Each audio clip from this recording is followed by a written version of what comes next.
Good morning बच्चों। इस भाग में हम बात करेंगे अध्याय 2 की प्रश्न क्रमांक 5 से आगे के प्रश्नों में। क्योंकि आपको पता है इसमें से कुछ बड़े प्रश्न भी आएंगे, यानी हमें आएगा 1-2 नंबर का प्रश्न आ सकता है इसमें से। तो ये कुछ बड़े प्रश्न हैं। इसमें देखिए 5वां प्रश्न है, ये इसमें दिया है एक द्विघात बहुपद ज्ञात कीजिए जिसके शून्यकों के योग तथा गुणनफल 1/4 और ऋण 1 है। तो यहाँ पे हमें क्या है, मान लें कि ये आपका जो बहुपद है वो क्या है, एक एक्स स्क्वायर धन बी एक्स धन सी है। ये आपको निकालना है इस तरह का। और ये किस तरह हो सकता है, ये हो सकता है इस तरह का बहुपद होगा ये एक्स स्क्वायर ऋण अल्फा धन बीटा गुणा एक्स धन अल्फा गुणा बीटा, इस तरह का होता है। एक की कोई स्थिरांक है, इससे गुणा करके हमें प्राप्त कर सकते हैं। तो हमें मान लें कि ये बहुपद जो हमें क्या है, के गुणा एक्स स्क्वायर ऋण ए एक्स धन बी एक्स स्क्वायर ऋण अल्फा बीटा एक्स धन अल्फा इंटू बीटा। तो ये फॉर्मूला आपको याद रखना है। जैसे ही हम यहाँ पे अल्फा प्लस बीटा का मान रखते हैं, हमें दिया है यहाँ पे गुणा है जी, तो अल्फा और बीटा का जोड़ है 1/4 और अल्फा गुणा बीटा का गुणा है ऋण 1। हमें ये दो मूल के जोड़ दिए हैं, देखो लिखा है ना, योग दिया है 1/4 और गुणनफल दिया है ऋण 1। यहाँ पे ये दो मूल हैं अल्फा बीटा, इनका मूल जोड़ यहाँ रखना है और गुणा यहाँ रखना है, ठीक है ना। अब हम इसको रखते हैं। चलिए यहाँ हम रखेंगे के into x square minus alpha plus beta का मान कितना है, 1/4 है, प्लस और ये है अल्फा गुणा बीटा का मान है -1। ये मान आएगा आपका,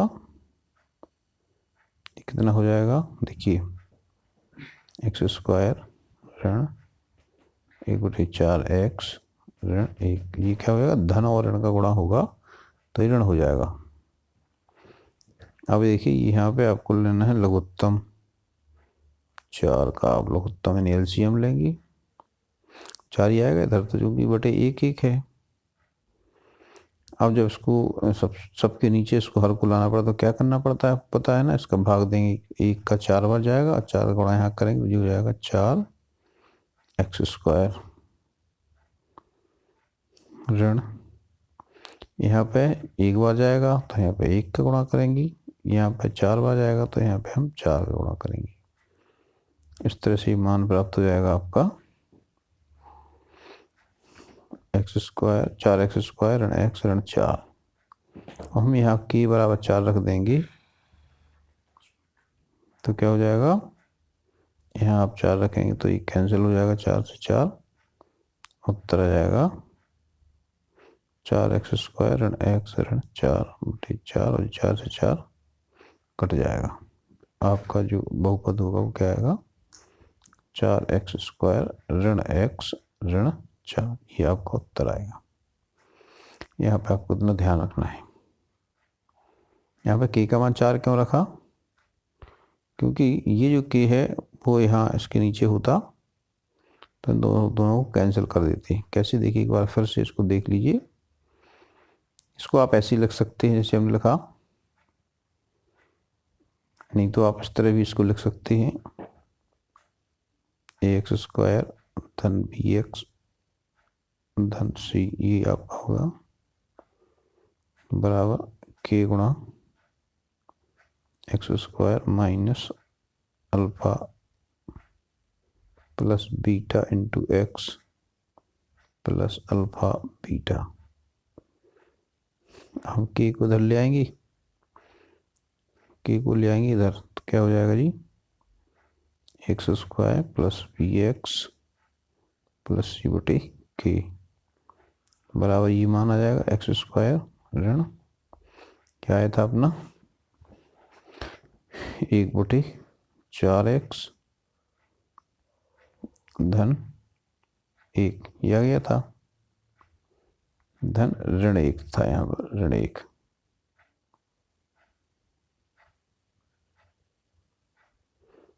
तो अब हम इसको क्या करेंगे, इसको ऐसे ही लिखेंगे ये एक्स स्क्वायर धन बी एक्स धन सी बराबर यहाँ इसको वही करेंगे एलसीएम लगाएंगे 4 का तो ये जाएगा एक्स स्क्वायर ऋण एक्स धन 4 और यहाँ पे बटी में की रहेगा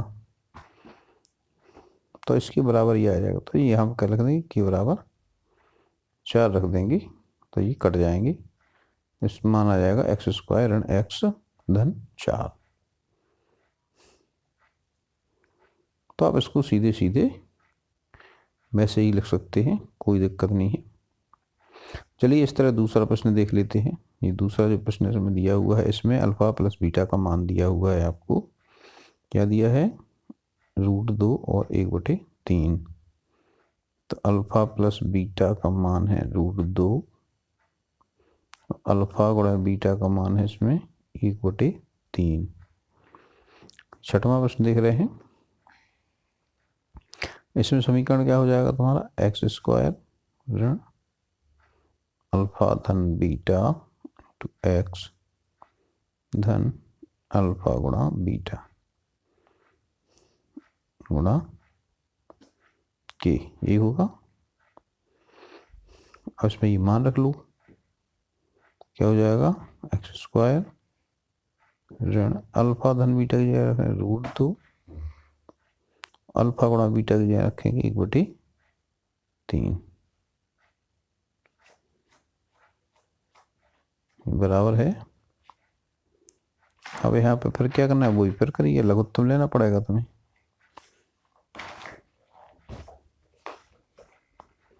तीन आ जाएगा यहाँ पे 3 से गुणा हो जाएगा 3x स्क्वायर है सब में 1 रहेगा नीचे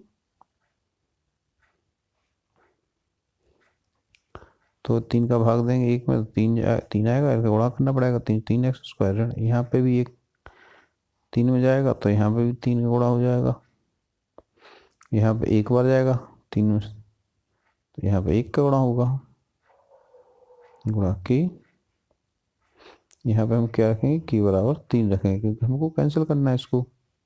तो के बराबर 3 रखेंगे तो मान क्या आ जाएगा 3x स्क्वायर ऋण 3√2 धन 1 ये आपका बहुपद होगा।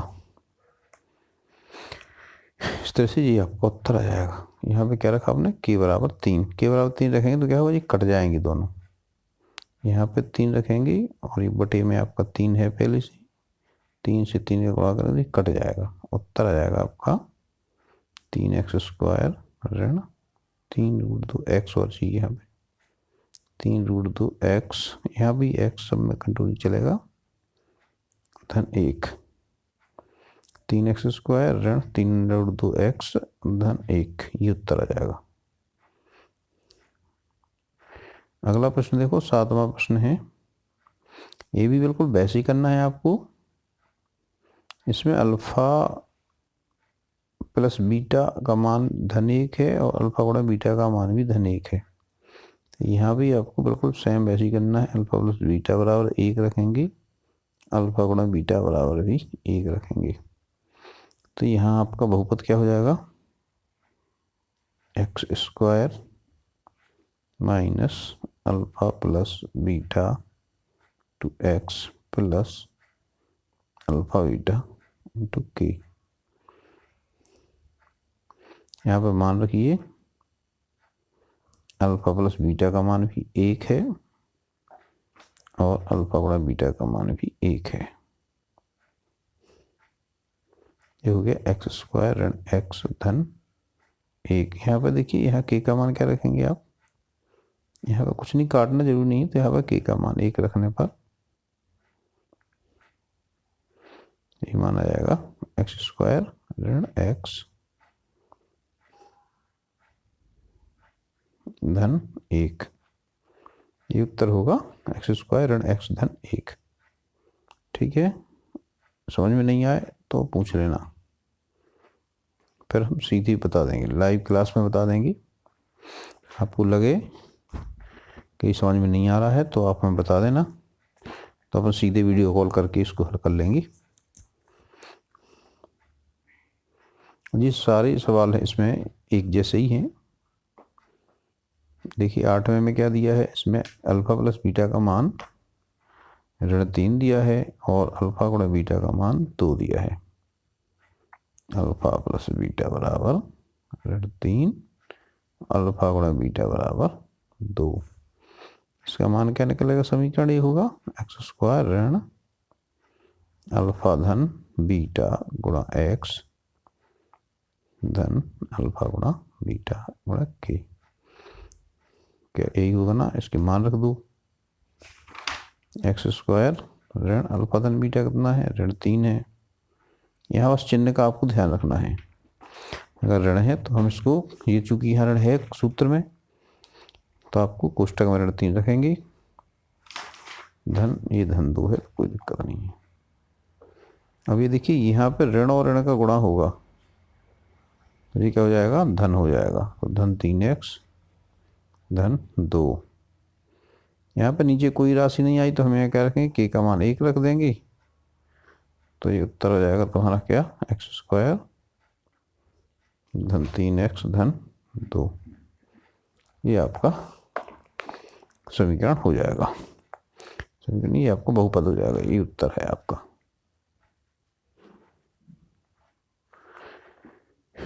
ठीक है, बहुत आसान है, इसका आप अभ्यास कर लीजिए और इन्हीं में से परीक्षा में आने की संभावना रहती है पूरी। तो इसमें से जो भी समझ में नहीं आए ना पूछ लिया करें। देखिए 9वां प्रश्न है, इसमें अल्फा प्लस बीटा का मान आपको दिया है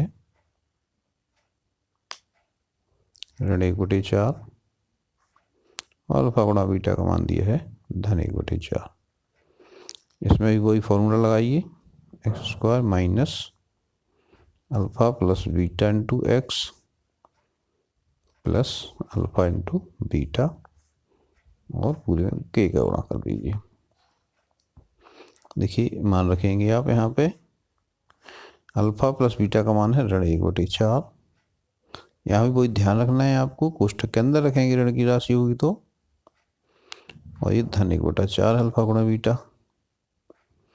यहाँ फिर आपको लघुत्तम लेना है, यहाँ पर लघुत्तम लेंगे, यहाँ कितना आएगा, यहाँ देखिए 1 के बटे में, तो यहाँ पे भाग जाएगा 4 बार, 4 एकम 4, तो 4 से गुणा करना पड़ेगा, 4x स्क्वायर हो जाएगा। ये ऋण और धन हो जाएगा, यहाँ पे 4 से भाग जाएगा तो 1 आएगा, तो 1 ही बार गुणा करना पड़ेगा।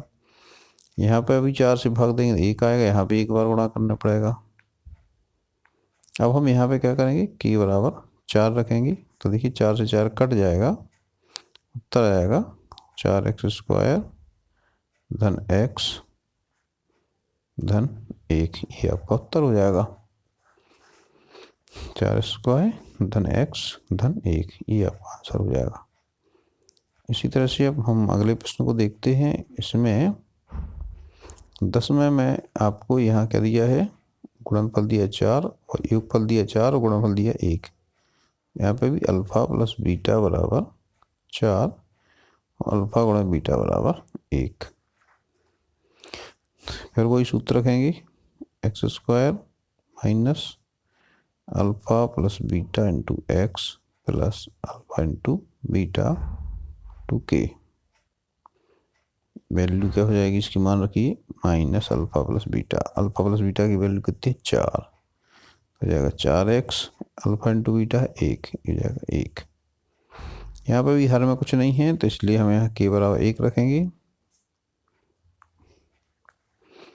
तो हो जाएगा एक्स स्क्वायर ऋण 4x धन 1, ये आपका बहुपद हो जाएगा। हमें 11वें प्रश्न में क्या है, यहाँ कुछ बदल गया प्रश्न, इसमें दिए एक्स स्क्वायर द्विघात बहुपद एक्स स्क्वायर ऋण 2x ऋण 8। कि शून्य ज्ञात कीजिए और शून्य को तथा गुणांकों के बीच संबंध की सत्यता की जांच कीजिए। तो यहाँ पे देखिए शून्य क्या होते हैं, शून्य वे होते हैं, वे मान होते हैं x के जिनके लिए ये बहुपद का मान शून्य होता हो, यानी x के वे मान जिनके लिए एक्स स्क्वायर ऋण 2x ऋण 8 बराबर शून्य हो।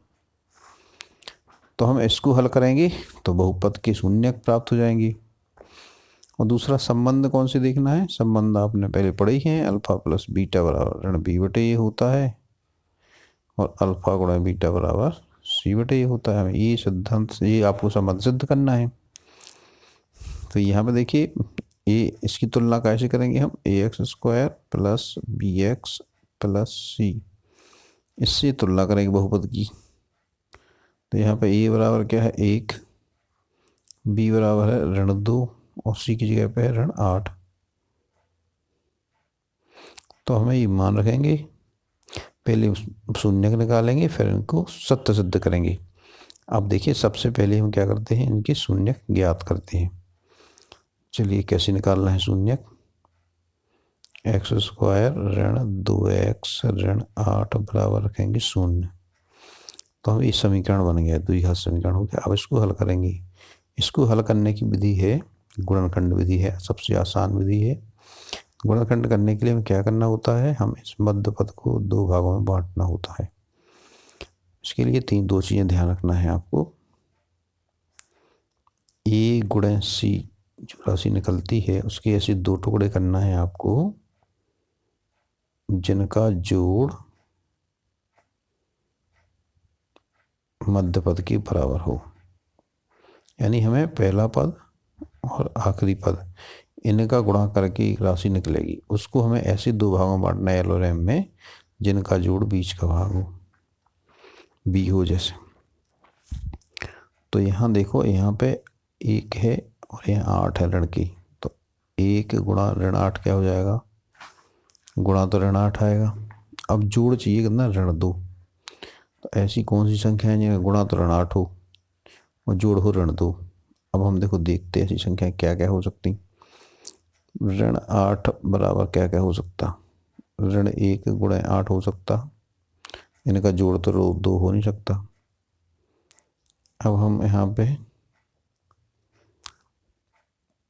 इसको धन करें इसको ऋण करें तब भी नहीं होगा जोड़ इनका। अब हम क्या करेंगे, 2 गुणा 4 कर दें हम, तो इसमें 2 गुणा 4 करेंगे तो धन 8 होगा, तो एक ऋण रखना पड़ेगा कोई, हमने इसको ऋण रखा तो ऋण 8 हो जाएगा। और इनका जोड़ करेंगे 2 और ऋण 4 का, तो जोड़ भी ऋण 2 आएगा।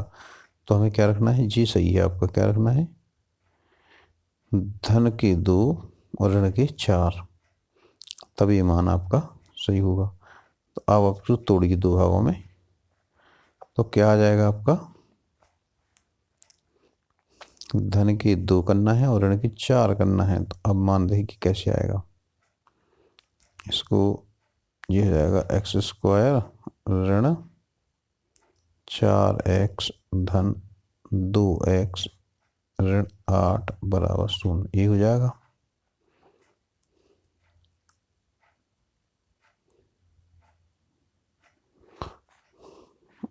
इससे निकल आएगा। अब देखिए इसमें जोड़ा बनाइए दो दो की, इनमें कॉमन क्या निकल रहा, 2 में इसमें केवल x कॉमन है, इसमें भी x इसमें भी x कॉमन लेंगे तो यहाँ क्या बचेगा, x बचेगा, एक्स स्क्वायर हो है ना जी, x का गुणा 2 बार करिए तो स्क्वायर हो जाता, तो x मैंने बाहर लिया तो 1x बचेगा, यहाँ पे क्या बचेगा 4 बचेगा।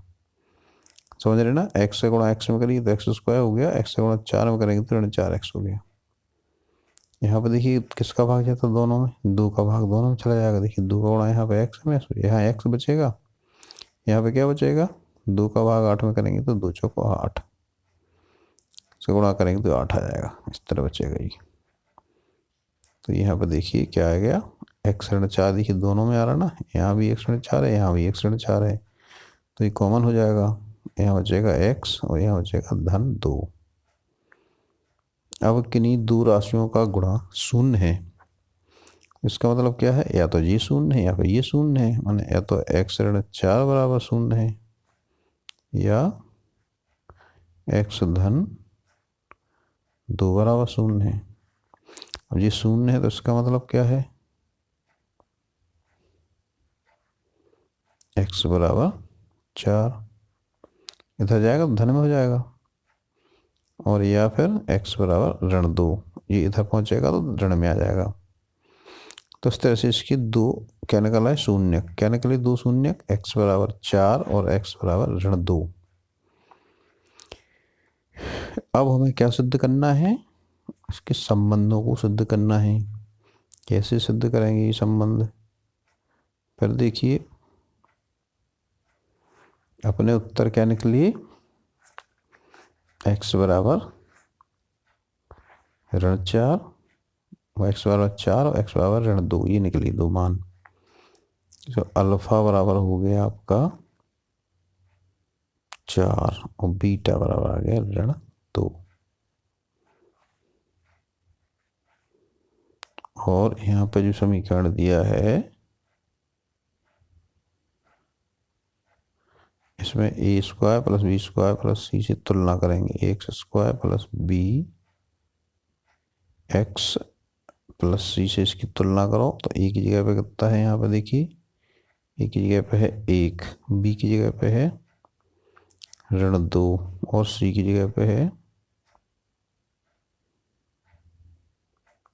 ऋण 8। अब यहाँ अल्फा प्लस बीटा बराबर क्या होगा, अल्फा है 4 और बीटा है ऋण 2, तो आ गया कितना आया,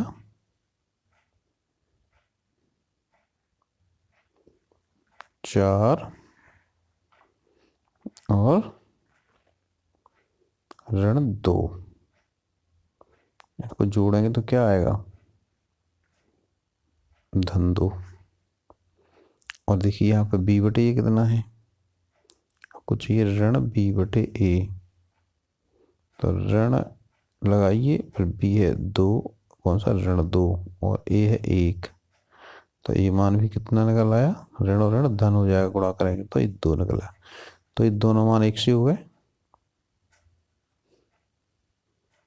अल्फा प्लस बीटा का मान भी 2 आ गया, उसका मान भी 2 आ गया। तो इस तरह हम लिख सकते हैं कि अल्फा प्लस बीटा बराबर ऋण b बटे ए है। तो ये संबंध सत्य है। इसी तरह से हमें दूसरा संबंध भी सत्य सिद्ध करना है।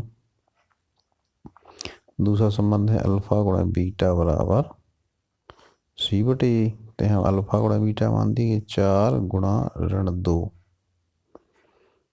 बराबर सी कितना है, ऋण 8 बटे ए है 1। तो इनका गुणा करते हुए देख सकते हैं आप, 4 दूना 8, ये भी ऋण 8 है और ये भी ऋण 8 है, तो ये भी सत्य है। इस तरह से दोनों संबंध आपने सत्य सिद्ध कर लिए। आपको इनको इस तरह से लिखना है। लिखने के लिए कहें तो हम आपको फोटो भेज देंगे, इसको कैसे लिखना है पहले आप समझ लीजिए। अब दूसरा जो प्रश्न है 12वां प्रश्न देखिए, इसमें आपको इसमें भी वही करना है। आपको यहाँ पे शून्य ज्ञात करना है और फिर गुणांकों के बीच में संबंध सिद्ध करना है। तो यहाँ भी आप इसको भी आप गुणनखंड विधि से हल कर सकते हैं। यहाँ भी देखिए a बराबर है 3, b बराबर है ऋण 1 और c बराबर है ऋण 4। इसको कैसे निकालते तो पता है ना, ये तो आप लोग अभ्यास कर लीजिए। देखिए ax स्क्वायर धन bx धन c से इसकी तुलना करते हैं। x स्क्वायर का गुणांक क्या है, एक्स स्क्वायर का गुणांक यहाँ पे a है, यहाँ पे 3 है तो ये बराबर 3 हो गया। यहाँ पे x का गुणांक b है तो यहाँ पे जो ऋण 1 है तो b बराबर ऋण 1, यहाँ पर c की जगह पे ऋण 4 तो ऋण 4 हो गया। अब हमें इसके शून्य ज्ञात करना है। शून्य ज्ञात करने के लिए आपने गुणनखंड विधि पढ़ी ली, कैसे करते गुणनखंडन के, a गुणा c को हमें ऐसे दो भाग में बांटना है जिनका गुणा तो इतना हो और इनका जोड़ हो ऋण b के बराबर, उसके बराबर हो b के बराबर, जोड़ इनका b के बराबर ऋण नहीं b। तो ये बी के बराबर चाहिए आपको इनका जोड़। तो हमें ए और सी का गुणा करें तो कितना होगा, 3 गुणा ऋण 4 बराबर ऋण 12 हो गया जी। और इनका जोड़ देखिए, इनका भी देखिए 3 और ऋण 4 का जोड़ करिए तो हो जाएगा ना ऋण 1, हो जाएगा। तो ये जोड़ भी ऋण 1 है, तो हमारे यही गुणनखंड हो जाएंगे 3 और 4 ऋण 4। देखिए क्या आएगा, करिए इसको हल, बराबर इसको करेंगे 3x² ऋण x ऋण 4 बराबर 0। और हम इसको बांटेंगे 2 भागों में, ऋण 4x धन 3x ऋण 4। देखिए यहाँ पे क्या किया हमने, ये जो ऋण x है इसको हमने 2 भागों में बांट दिया, ऋण 4x धन 3x किया, तो ये ऋण x हो गया कि नहीं। अब इसके हम जोड़ा बना लेंगे, इसकी देखिए, इसकी जोड़ा बनाओ, इसका जोड़ा बनाओ। यहाँ पे देखिए x कॉमन आएगा, यहाँ बचेगा 3x ऋण 4, यहाँ 4 बचेगा क्योंकि x बाहर ले लिया अपन ने। इस तरह से यहाँ पे आप 1 बाहर लेंगे, कुछ नहीं बचेगा ना, तो ये 3x ऋण 4 होगा। अब ये दोनों जगह है 3x ऋण 4, तो ये 3x ऋण 4 हो जाएगा कॉमन, यहाँ बचेगा x और यहाँ बचेगा धन 1। इन सब की, और इसके बराबर 0, इसके बराबर 0। तो ये 3x ऋण 4 और x धन 1 का गुणा 0 है। तो इनमें से या तो 3x ऋण 4 0 होगा या फिर x धन 1 0 होगा। तो यहाँ पे क्या लिखेंगे हम, या तो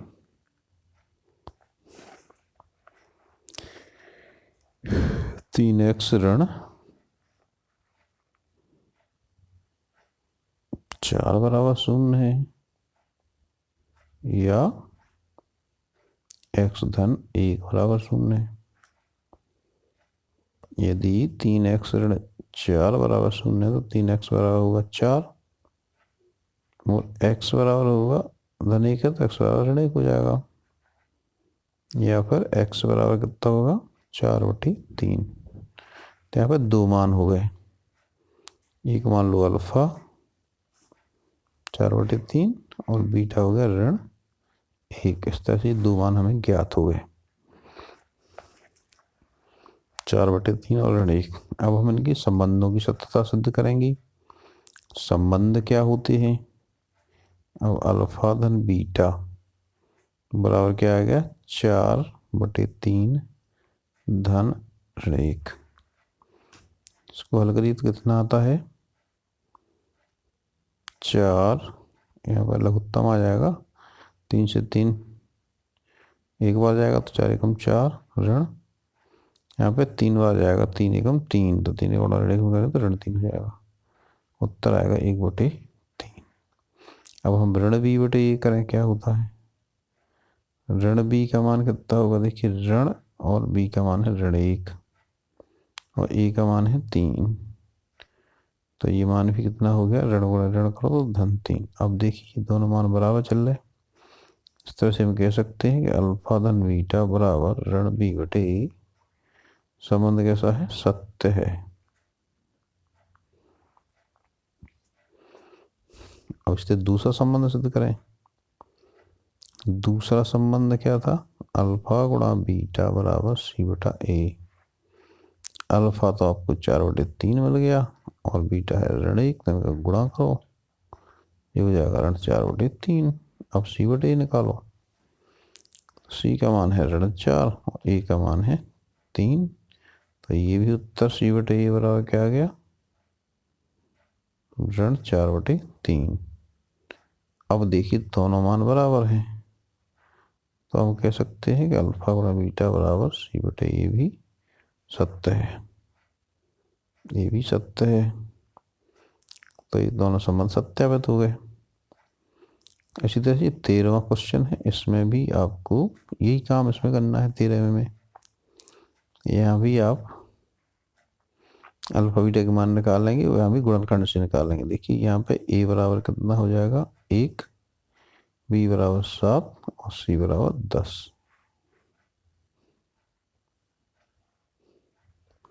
a गुणा c करो, 10 एकम 10, तो a गुणा c बराबर 10।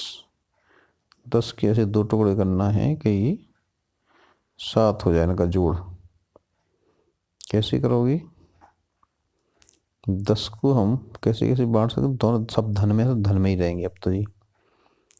तो 1 गुणा 10 हो जाएगा, या 2 गुणा 5 हो जाएगा, या 4 गुणा, नहीं 4 नहीं होगा, 2 गुणा 5 ही रहेगा।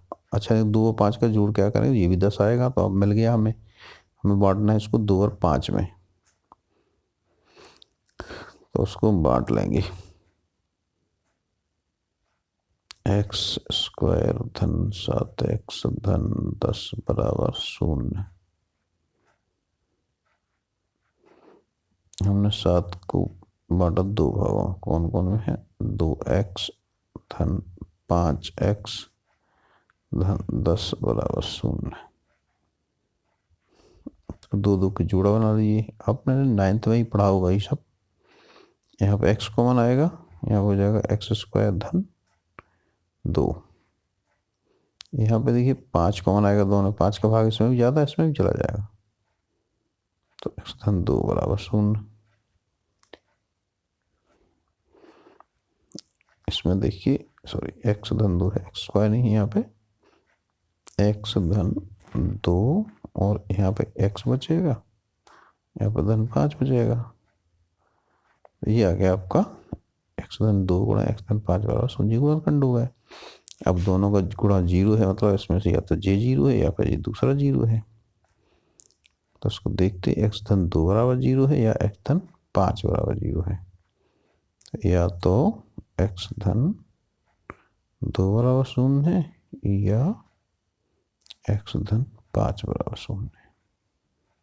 यदि x धन 2 बराबर 0 है तो x बराबर ऋण 2 होगा, और x धन 5 0 है तो x बराबर ऋण 5 होगा। तो ये 2 मूल हो गए आपके, अल्फा हो गया ऋण 2 और बीटा हो गया ऋण 5। देखिए इसमें कोई अंतर नहीं पड़ता, तुम अल्फा ऋण 5 लिख लो और चाहे बीटा को ऋण 5 लिख लो, दोनों एक ही हैं, कोई अंतर नहीं पड़ता। अब हम इनकी संबंधों को सिद्ध करेंगे। संबंध क्या होगा?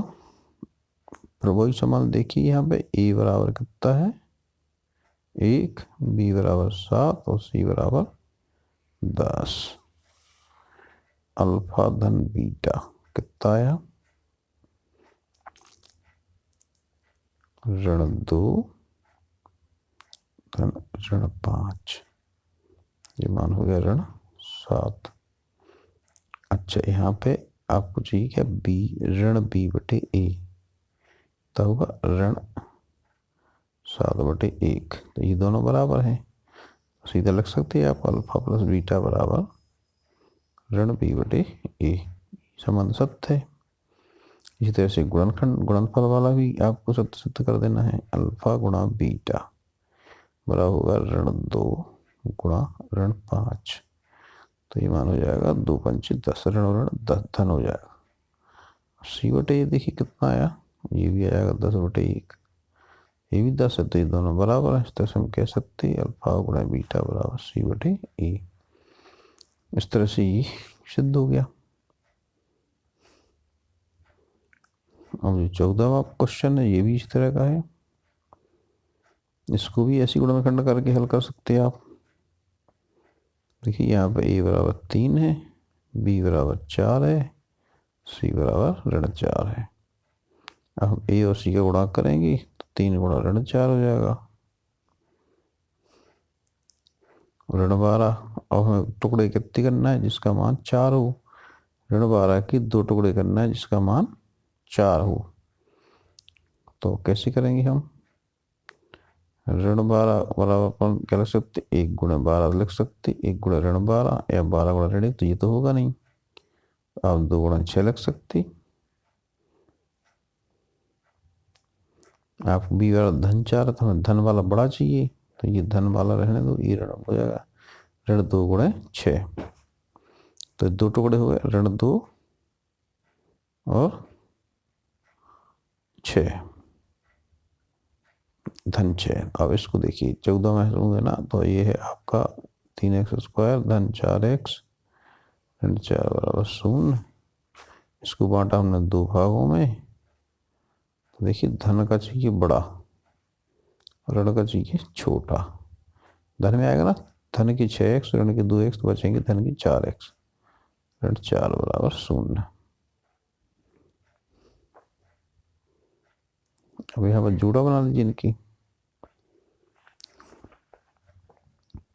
एक बार लिख सकते हैं आप जोड़ा बना के, 3x² धन 6x। यहाँ पर ऋण अगर बाहर लेंगे तो 2x धन 4 अंदर बचेगा। ये अब कॉमन ढूंढिए।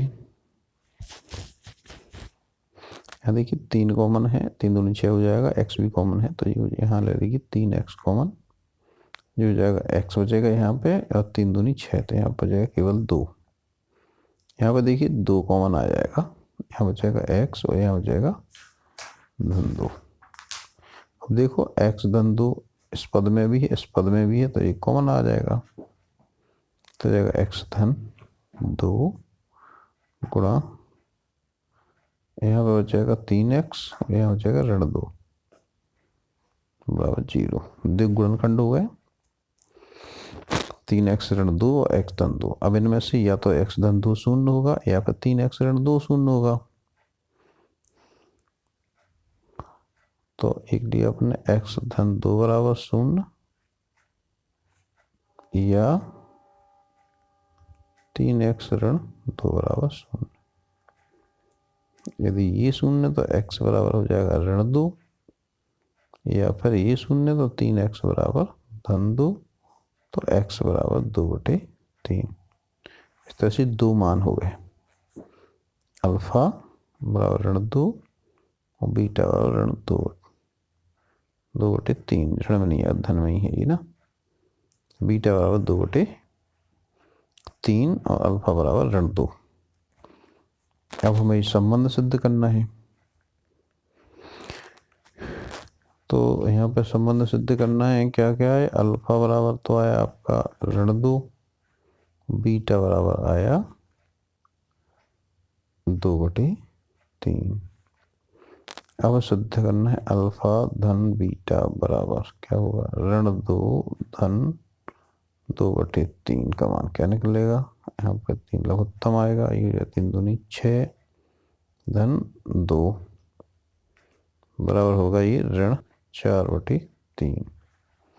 अब यहाँ पे ये क्या के बराबर होता है, ऋण b/a के बराबर होता है ना, तो ऋण b/a बराबर क्या होगा, ऋण b यानी 4, ये हो गया 3, तो ये मान भी ऋण 4/3 है। ये दोनों मान सेम है, इसलिए ये संबंध क्या हो गया, सत्य हो गया। क्या हो गया संबंध, अल्फा प्लस बीटा बराबर -b/a। ठीक है, नेक्स्ट संबंध भी आप इसी तरह से ज्ञात कर सकते हैं। अल्फा गुणा बीटा बराबर हो जाएगा ऋण 2 गुणा 4/3, ये हो जाएगा ऋण 8/3। 2/3 है ये, नहीं 2 गुणा 2/3 है, सॉरी।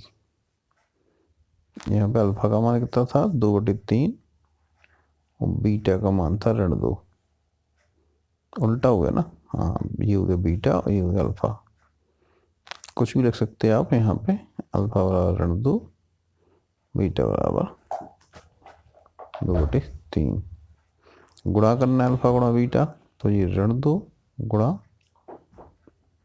2/3 करेंगे तो ये मान कितना हो जाएगा, 2 दूनी 4, ऋण 4/3। और इधर मान चाहिए था आपको c/a, तो c बराबर ऋण 4 है और a बराबर 3, तो ये भी ऋण 4/3 होगा, दोनों समान हो गए, तो ये भी सत्य है।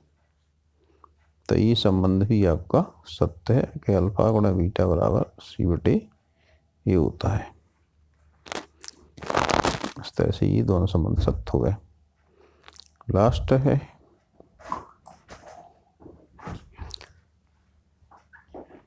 लास्ट क्वेश्चन भी देख लीजिए।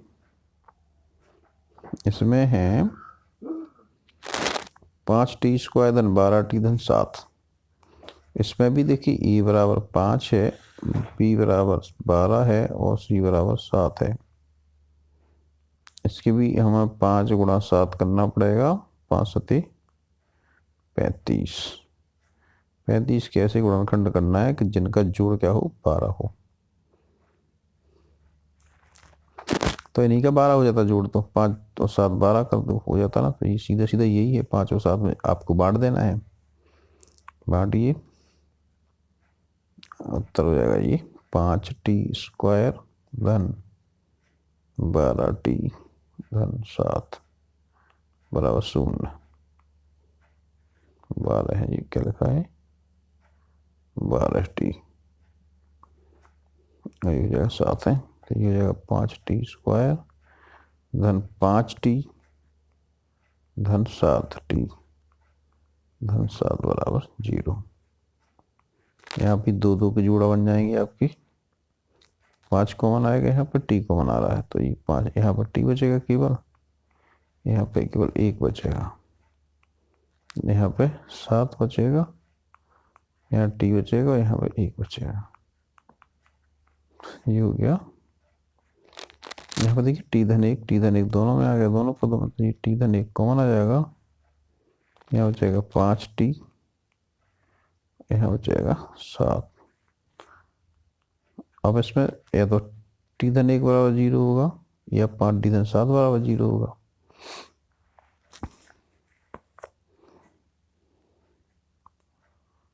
तो अब क्या करेंगे हम, या तो t धन 1 बराबर 0 है या 5t धन 7 बराबर 0 है। अब यदि ये बराबर 0 है तो t बराबर ऋण 1 होगा, या फिर 5t बराबर ऋण 7 होगा, तो t बराबर ऋण 7/5 होगा। आपको एक मान प्राप्त हुए, t बराबर ऋण 7/5, तो ये अल्फा बराबर ऋण 1 और बीटा बराबर ऋण 7/5, दोनों आपकी ऋणा में प्राप्त हुई। संबंध की सत्यता और जांच लीजिए। देखिए अल्फा धन बीटा बराबर क्या हो जाएगा, यह आपका ऋण 1 धन ऋण 7/5, ये हो जाएगा ऋण 1 ऋण 7/5, लघुत्तम हो जाएगा 5, यहाँ 5 एकम 5, तो ये 5 हो जाएगा ऋण 5, और ये हो जाएगा ऋण 7, ये जाएगा ऋण 12/5। अब ऋण b/a देखिए क्या आता है, सीधा सीधा आ रहा, देखो ऋण b है ऋण 12/5, 1 हो गया, तो ये सिद्ध हो गया ना, अल्फा प्लस बीटा बराबर ऋण b/a। इसी तरह से हम गुणनफल वाला संबंध भी सिद्ध कर देंगे, अल्फा गुणा बीटा बराबर ऋण 1 गुणा ऋण 7/5, ऋण धन हो जाएंगे, ये हो जाएगा 7/5। अब देखिए c/a क्या निकलता है, ये 7 निकलेगा और ये 5 निकलेगा, दोनों समान है, ये भी कह सकते हैं अल्फा बीटा बराबर c/a। इस तरह से हमने संबंध भी बराबर सिद्ध कर ली। तो हमें इस तरह को पढ़ना है, और ऐसी जो किताब में आपको और प्रश्न मिलते हैं इनका अभ्यास करिए, और इनमें से जो भी समझ में ना आए उसको पूछ लीजिए, निसंकोच पूछिए, नहीं बनेगा तो हम और बताएंगे।